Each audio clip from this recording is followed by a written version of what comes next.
사도행전 17장 16절에서 25절입니다. 저와 번갈아 교독하고 마지막 절 읽겠습니다. 바울이 아덴에서 그들을 기다리다가 그 성에 우상이 가득한 것을 보고 마음에 격분하여 회당에서는 유대인과 경건한 사람들과 또 장터에서는 날마다 만나는 사람들과 변론하니 어떤 에피쿠로스와 스토아 철학자들도 바울과 쟁론할세 어떤 사람은 이르되 이 말쟁이가 무슨 말을 하고자 하느냐 하고 어떤 사람은 이르되 이방 신들을 전하는 사람인가 보다 하니 이는 바울이 예수와 부활을 전하기 때문이러라. 그를 붙들어 아레오바고로 가며 말하기를 내가 말하는 이 새로운 가르침이 무엇인지 우리가 알 수 있겠느냐. 내가 어떤 이상한 것을 우리에게 들려주니 그 무슨 뜻인지 알고자 하노라 하니 모든 아덴 사람과 거기서 나그네 된 외국인들이 가장 새로운 것을 말하고 듣는 것 위에는 달리 시간을 쓰지 않음이더라. 바울이 아레오바고 가운데 서서 말하되 아덴 사람들아 너희를 보니 범사에 종교심이 많도다. 내가 두루 다니며 너희가 위하는 것들을 보다가 알지 못하는 신에게라고 새긴 단도 보았으니 그런즉 너희가 알지 못하고 위하는 그것을 내가 너희에게 알게 하리라. 우주와 그 가운데 있는 만물을 지으신 하나님께서는 천지의 주제시니 손으로 지은 전에 계시지 아니하시고 또 무엇이 부족한 것처럼 사람의 손으로 섬김을 받으시는 것이 아니니 이는 만민에게 생명과 호흡과 만물을 친히 주시는 이심이라. 아멘. 바울의 선교팀이 베레아에서 사역한다는 소식이 데살로니카의 유대인들에게 전해지자 그들은 베레아까지 와서 위협을 가하게 됩니다. 그래서 이에 남쪽으로 320km나 떨어진 아덴으로 바울만 옮겨가게 됩니다. 지도를 보시면 이러한 경로로 옮겨갔음을 알 수 있습니다. 바울의 선교 사역 가운데 홀로 남겨진 것이 이번이 처음입니다. 아덴은 도시 그리스의 수도이자 지금의 수도인 아테네입니다. 모든 우상이 만들어지고 우상의 이야기가 만들어진 총본산이라 할 수 있습니다. 더불어 거의 모든 신들의 신전이 있으며 올림픽이 처음 열린 곳이기도 합니다. 짧게나마 오늘 본문을 통해서 2000년 전의 아테네가 어떤 모습이었는지 확인할 수 있습니다. 오늘은 본문의 내용에 담긴 사상적 배경과 지식을 다루고자 합니다. 당시 철학학파와 범신론과 다신론 그리고 이신론에서 다룰 예정인데 이러한 지식을 하나님을 이해하는 또 성경 말씀을 이해하는 데 꼭 필요한 지식이니 잘 알아두면 좋을 것 같습니다. 하나님을 더욱 알아가는 저와 여러분이 되시길 예수님의 이름으로 소망합니다. 아덴 사람들은 새로운 신이 전파되면 신전이나 사원 만들기를 좋아했습니다. 왜냐하면 그들 정신세계의 기본 사상은 범신론적 사고방식을 가지고 있기 때문입니다. 그래서 우리가 모르는 신이 있을 수 있다고 생각하여 열린 마음을 가지고 있었습니다. 그들의 열린 마음의 상태를 이렇게 표현합니다. 20절 21절입니다. 내가 어떤 이상한 것을 우리 귀에 들려주니 그 무슨 뜻인지 알고자 하노라 하니 모든 아덴 사람과 거기서 나그네 된 외국인들이 가장 새로운 것을 말하고 듣는 것 위에는 달리 시간을 쓰지 않음이라라. 나중에 살펴보겠지만 이 스토아파가 이 삶의 행복이 지혜라고 여겼기 때문에 자신들이 모르는 지식이나 지혜를 아는 것을 굉장히 탐했고 그리고 그렇기 때문에 이 새로운 이야기를 듣는 것을 굉장히 좋아했던 겁니다. 그래서 아덴 사람들은 새로운 철학이나 자신들이 모르는 신에 대해 듣기를 좋아했습니다. 나름대로 종교심이 좋은 많은 사람이라 하겠습니다. 바울은 본격적인 사역에 앞서 실라와 디모데를 기다리다가 아덴을 둘러보게 되었는데 그 곳에 우상이 가득한 것을 보고 마음이 격분하게 됩니다. 이 분노는 영적인 분노로서 예수 그리스도를 주로 영접한 자들에게 자연스럽게 나오는 거룩한 분노라 할 수 있습니다. 저는 이단들을 보면 참 이런 거룩한 분노가 솟구쳐 오릅니다. 우리 정말 예수의 사람들, 하나님의 사람들을 지옥으로 몰고 가는 사람들이기 때문입니다. 그래서 사도 바울은 만나는 사람마다 이것에 대해 쟁론을 펼칩니다. 그 중에 에피쿠로스 학파와 또 스토아 학파 사람들이 있습니다. 당시의 철학 사조를 이해하려면, 그리고 이어지는 내일 자세히 또 다룰 예정이지만, 이 바울의 변증을 이해하려면, 바울이 변증하는 내용을 이해하려면 이 두 학파를 잘 아셔야 합니다. 에피쿠로스 학파는 쉽게 말해 쾌락주의라 하겠습니다. 신의 존재는 믿으나 신은 인간사에 관심이 없다고 생각하여 우리가 이 땅에서 무슨 짓을 해도 된다고 생각하는 학파입니다.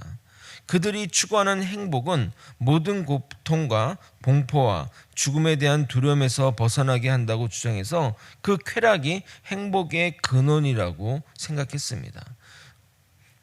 스토아 학파는 제논이라는 사람에서 창시됐는데, 그 그리스나 로마 신전에 가면 이렇게 기둥이 있잖아요. 그 기둥을 스토아라고 합니다. 그래서 그 기둥 사이에서 가르쳤기 때문에 그 학파를 스토아 학파라고 하는데, 그 이름을 따서 스토아 학파라고 명명하는데, 그들은 이성, 지혜 이런 것들을 중시하고 이 이성이 인간 삶의 원칙이라고 생각합니다. 그래서 엄격한 금욕주의, 자연과 조화된 삶, 만인 형제주의를 주장합니다. 그리고 그들은 모든 곳에 신이 있다는 범신론적 사고방식을 가지고 있습니다. 이러한 사고가 다신론의 기초가 되는 겁니다. 그러니까 항상 이 사회를 보게 되면 굉장히 경건한 어떤 무리들과 또 어떤 쾌락을 추구하는 것들이 항상 어느 사회나 그런 것들이 양분돼서 나타나기 마련입니다. 크게 고등 종교는 세 가지로 분류할 수 있습니다. 하나님을 믿는 개신교와 또 같은 부류를 할 수 있는 천주교, 그리고 알라신을 믿는 이슬람, 그리고 윤회의 세계관을 가진 불교와 힌두교가 있습니다. 이 불교와 힌두교는 다신론적 사고방식을 가지고 있습니다. 인도에 있는 힌두 신은 1억 명이 넘는다고 하니 정말 많은 신을 섬긴다고 할 수 있습니다. 일본도 이런 다신론적인 사고방식을 가지고 있는데, 그 일본에서 선교하신 그 선교사님의 글이 인상적이라 여러분에게 읽어드리도록 하겠습니다. 자신이 개척한 교회에서 처음부터 지금까지 7년 동안 헌신했던 성도 집에 신방을 가게 되었습니다. 세례도 받고 직분도 받고 교회 여러 가지 직책을 맡아서 선교사님에게는 가장 믿음직한 동역자라 할 수 있습니다. 그런데 그의 집에 가고 나서 그 선교사님은 좌절을 했다고 합니다. 여러 가지 신을 모신 신주 마지막에 예수님의 십자가가 있었다고 합니다. 그러니까 그가 믿은 여러 신 중에 하나로 예수님을 믿었던 것입니다. 우리로서는 정말 이해할 수 없는 일이지만 다신론적 세계관을 믿는 사람에게는 전혀 문제될 것이 없습니다. 얼마 전 인도 선교사님이 오셨잖아요. 그 선교사님과 식사하다가 인도 선교 역사를 들었는데, 이 다신론적인 문화로 인해 한국 교회가 착각하는 일이 많았다고 합니다. 그 인도 선교 초창기에 한국 교회들이 앞다투어 대중 집회를 하고 예수를 믿겠냐고 물어보면 많은 사람들이 믿겠다고 일어서고 목사님에게 안수기도까지 받았다고 합니다. 그래서 한국에 돌아와서 드디어 인도에 복음화가 일어났다, 인도 사람들이 예수 믿기로 결단했다, 수많은 사람들이 일어났다라고 떠들썩하게 말했지만 실제는 이런 상황이었던 겁니다. 자신들이 어떤 그런 신들이 있는 중에 그 중에 또 예수를 하나, 예를 들어 이런 표현이 좀 그렇지만 컬렉션처럼 어떤 모음처럼 이렇게 했던 것입니다. 그들에게는 오히려 유일하신 하나님, 한 분뿐인 하나님이라는 것이 이해할 수 없기 때문입니다. 제가 우상들이 실제는 아니지만 실체가 있다고 얘기했지 않습니까? 어떤 영적인 것들이 있기 때문에 이런 신들이 있는데 왜 예수만 유일신이야? 이런 것들이 그들에게는 이해가 되지 않는 겁니다. 하지만 아덴 사람들 귀에도 인간의 몸으로 온 예수와 우리를 위해 죽으시고 부활하신 예수님에 관한 이야기는 생소했기에 그들의 호기심을 자극하게 됩니다. 이어지는 22절부터 그들에 대한 바울의 논쟁이 시작됩니다. 23절을 먼저 읽고 설명하도록 하겠습니다. 함께 읽겠습니다. 시작. 내가 두루 다니며 너희가 위하는 것들을 보다가 알지 못하는 신에게라고 새긴 단도 보았으니 그런즉 너희가 알지 못하고 위하는 그것을 내가 너희에게 알게 하리라. 역사적인 어떤 유물을 조사해 보니까 정말 알지 못하는 신들에 대한 제단이 있었다고 합니다. 근데 그들이 이런 그러니까 이런 제단을 쌓은 이유는 그 신들에 대한 두려움 때문이라고 합니다. BC 6세기에 전염병이 돌았는데 그들은 이 병이 신이 준 것이라 생각해서 신들에게 제사를 드렸다고 합니다. 근데 제사를 드린 지 얼마 안 돼 우연히 정말 전염병이 사라지자 신들에게 감사하면서 혹시 우리가 몰라서 감사드리지 않았는데 그 신이 화가 나서 다시 우리에게 전염병을 주면 어떡하냐라고 생각해서 이렇게 알지 못하는 신들에 대한 제단을 쌓고 제사를 드린 것입니다. 그래서 사도 바울은 아덴 사람들이 알지 못하는 신을 위해 제단을 쌓은 그 투철한 그들의 종교심을 언급하면서 너희가 그동안 알지 못했던 그러나 참된 신을 소개하게 됩니다. 그러면서 우상의 핵심을 지적하는데 그 내용이 24절입니다. 우주와 그 가운데 있는 만물을 지으신 하나님께서 천지의 주제시니 손으로 지은 전에 계시지 아니하시고, 바울은 하나님을 우주와 그 가운데 있는 만물을 창조하신 분이라 소개하면서 그분이 어찌 손으로 지은 선에 계실 수 있냐며 헬라인의 범신론적 세계관을 정면으로 부정합니다. 그들은 만물의 근원이 그들의 사고방식은 뭐냐면 그들은 만물이 물이나 불이나 공기와 이런 것들로 의해서 만들어졌고, 그러니까 신이 만든 게 아니라 어떤 작용에 의해서 그러니까 유물론이라고 할 수 있죠. 그냥 이 우주와 만물은 만들어진 것이고 거기서 그것들이 합쳐서 그것들에서 신들이 탄생했다고 믿었기에 반대로 신이 우주와 만유를 지었다는 것들이 쉽게 이해되지 않았을 것입니다. 또한 그러한 신들이 인간이 만든 신전에 거한다고 생각했으니 얼마나 그런 그들의 생각들이 편협한 생각이겠습니까? 그러니까 자신들이 그 신들을 위해 신전을 만들어주고 여기 계십시오라고 했다는 겁니다. 하나님의 신전을 만든 솔로몬은 이렇게 고백합니다. 열왕기상 8장 27절입니다. 하나님이 참으로 땅에 거하시리이까 하늘과 하늘들의 하늘이라도 주를 용납하지 못하겠거늘 하물며 내가 건축한 이 성전 이오리이까.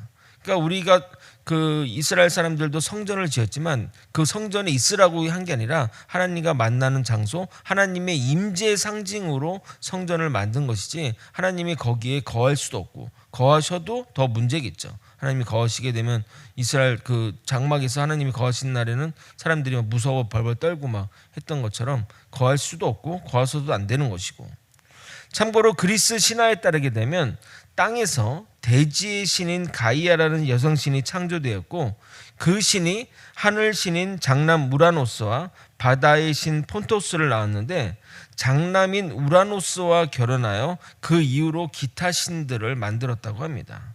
그러니까 말고 보면 아들과 결혼한 셈인데 나중에 이 신화를 그리스 신화나 그리스 로마 신화를 다룰 일이 있을지 모르겠지만 처음부터 근친상간으로 시작해서 모든 추잡한 이야기가 다 들어 있습니다. 자식을 먹는 이야기부터 이게 신화인가 이게 신들인가 그래서 이런 신들을 믿는 것이 정말 저는 신기할 따름입니다. 또한 바울은 신이 어떻게 사람의 손으로 섬김을 받냐며 우상의 본질을 깨뚫습니다. 25절입니다. 만물의 주관자이시며 우리의 모든 생명과 호흡을 주관하신 분이 어떻게 사람의 섬김을 받냐고 말합니다. 25절을 여러분이 한번 읽어보겠습니다. 시작. 사람의 손으로 섬김을 받으시는 것이 아니니 이는 만민에게 생명과 호흡과 만물을 친히 주시는 이심이라. 그러니까 만물을 조성하시고 만물을 주관하시고 우리의 생명과 호흡과 모든 것을 주관하신 분이 어떻게 사람의 섬김을 받느냐 이 말입니다. 그러나 우리가 믿는 우상은 인간의 섬김을 받고 봉양을 받아야 하니 무엇이 진짜 신인지 확실히 구분이 간다고 할 수 있습니다. 특히 이 주장은 신이 인간과 삶과 우주와의 운행에 상관없다고 말하는 에피쿠로스 학파의 주장에도 반기를 드는 내용입니다. 내일 에피쿠로스 학파에 대한 내용을 좀 다룰 텐데 내일 자세히 좀 설명드리도록 하겠습니다. 말씀을 정리하겠습니다. 당시 철학 사조와 세상의 종교, 특히 다신론적 세계관을 가진 신간에 대해 살펴보았습니다. 신앙적인 내용이 아니라 지식적인 내용이라 말씀이 건조하게 여겨질 수 있으나 우리가 세상을 이해하는, 지금 시대에도 이해할 수 있는 좋은 안목을 제공한다고 생각합니다. 이런 지식 기반 위에 하나님에 대한 믿음이 바로 세워질 때 우리의 믿음은 변함없이 튼튼히 세워져 나갈 것입니다. 바른 지식 위에 바른 믿음을 세우는 저와 여러분이 되시길 예수님의 이름으로 소망합니다. 기도하시겠습니다. 하나님 아버지, 하나님의 뜻 가운데 우리가 하나님을 아는 지식들을 잘 바로 세워나갈 수 있도록 이끌어 주시옵소서. 아버지, 세상의 우상들과 또 그 거짓됨과 또 헛된 것을 인간들이 깨닫게 도와주옵시고 정말 참된 하나님이신 그 유일하신 하나님을 믿고 따르는 우리가 되게 하여 주시옵소서. 사랑이 많으신 예수 그리스도 이름으로 기도드리옵나이다. 아멘. 주기도문으로 예배를